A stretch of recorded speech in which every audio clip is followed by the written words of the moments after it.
ตู้ยังไงเนาะ เปลี่ยนไม่ได้เลย เดี๋ยวแตกหิวน้ เป็นข้องมันโบมันแก้บนแก้บ้าเดินกลับบ้าน เอาเจ้าข้องไม่โผล่เลยนู่นเลยเฮ้ยมันเดี๋ยวนี้เฮ้ยไม่เท่าไรหรอกบอพอเขาปิดร้านไปแล้วอาเซียใกล้มาแล้ว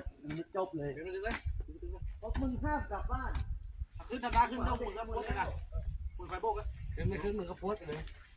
ำต้องไปใช่ไหม มึงไม่ต้องฟังอะไรเลยไปอย่างเดียว ต้องไปไม่ไปมึงอยู่ไม่ได้แล้ว รถ